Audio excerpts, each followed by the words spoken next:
What's up guys, welcome back to the channel. In the last video I explored the story and what I felt about it. In this video we're going to continue off of that wave, talk about the playability of the game via the environment, the feel, what you can do and more. So I hope you stick around, I hope you enjoy, and yeah, let's get right into it. Now in this game you're able to play as every character, which is a very interesting aspect of the game and the main pull of the game. In order to play as a different character you have to recruit them to your team, and for the most part this is a very easy process. Do them a favor and they join. It's fairly simple. Now there is a limit to how many characters you can have on your team, which is kind of disappointing in a can I break this game and recruit everyone type of way, but very much expected. You can find a lot of unique recruits in the game who either have special abilities or just special unique equipment or just access to cars, personal cars I should say, and stuff like that. And also, to add an extra layer of a challenge, you can opt in for permadeath, which for me just isn't the way because I die a lot in games. But for someone else who is more, better at playing games, that could have been an option for you. Now, a game like this is brilliant, but it's very ambitious. I haven't been aware of a London-based game since The Getaway Black Monday, so the use of people to represent London was something I was silently looking out for in the game. It wasn't going to ruin it for me by any means, but it was something I was going to pay attention to. Now there are multiple sounds of London because this is the home of multiple cultures and religions and creeds, and where my gripe is always possible because all things are possible, it just wasn't probable, or isn't probable I should say. It was just not something I've ever seen. That's sort of the best way I can put it. Just hear me out. I was able to meet a voice actor for the game, and it gave me an understanding of how the game was made prior to me playing it, one that I could go forward with, taking on all the challenges as opposed to finding out after. And to be honest, I don't know which one is better, and I guess I will never find out. With my understanding of how the game was created, I feel like I wasn't that hard on the game. However, I still had the same gripe, and that was just some voices don't match the faces. Now obviously outside of the lip sync overlay, which is what I'm going to call it, where our accents and our lip movements tend to match how we say words, the placement of accents on certain characters just wasn't well fleshed out. Now I have a couple of examples. You have to bear in mind, I have lived here my whole life and I've never seen this in my entire life. We've been needing talent like you, cuz. Glad you joined the fight. Damn right. Man's ready to tear it up. Sick. Fuck yeah. Need more hench peeps not afraid to take up the fight. Fuck yeah. Ready to help make a difference. Fucking banger. So obviously you do have a limited amount of voices and a lot more players to put them on, so I do understand the fault. But something about it borders between lazy and super difficult, which is why I give it the ambitious mark. Don't get me wrong, it's not an issue that hinders the game. After a while it sort of has an LOL effect, sort of a this is strange but I can keep going.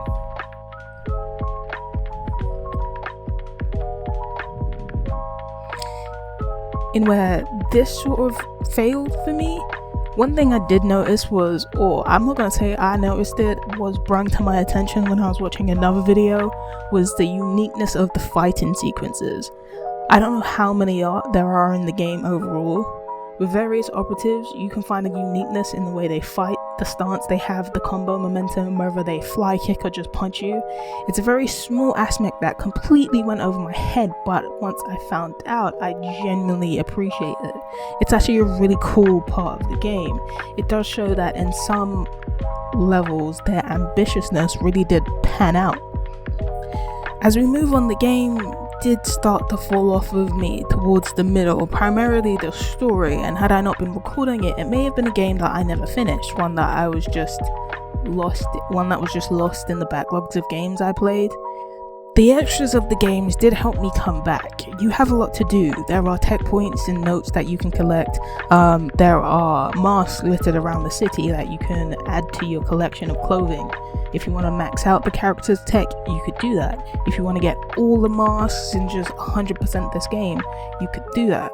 Alongside that, there is the liberation aspect, which doesn't have any pull to the main story, but does have a pull to how easy you can move around London.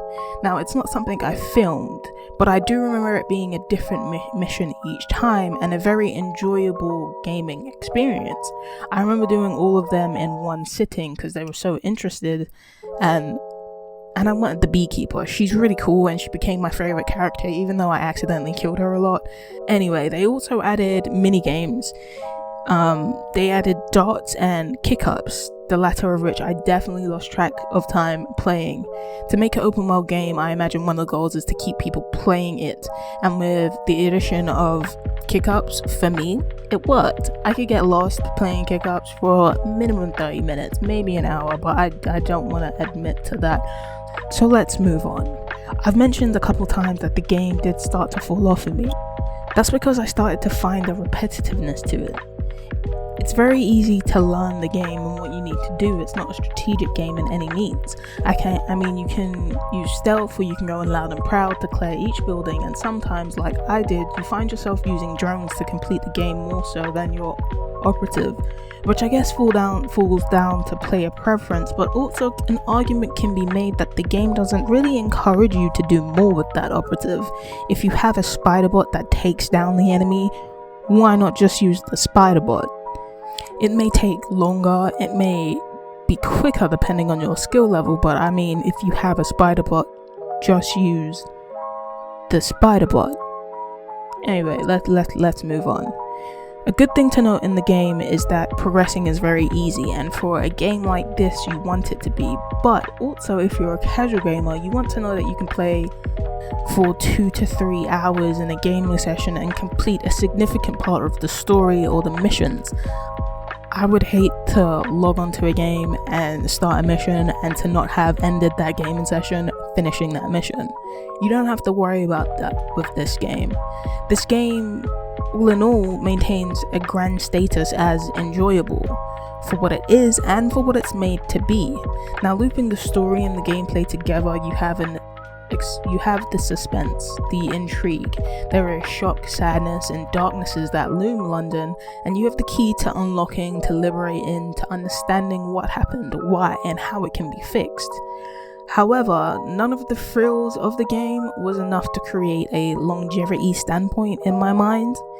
And what I mean by that is I played The Last of Us one time 5 years ago, and I remember everything about the game to the point where I was super excited to want to play the sequel. And truth be told, the second Watch Dogs, now I don't remember anything about the game, but I remember being super excited to play the sequel. And although I am going to be interested to play the sequel, it's not going to be off of the back of this game. It's just because I've just invested 3 games at this point. I'm gonna buy the 4th one if there is a 4th one. That same emotional connection holds note to a game like Ori and The Blind Tree. I mean, these aren't open world games, but they are games that were enticing and that sort of glued you to the screen and the story the whole time.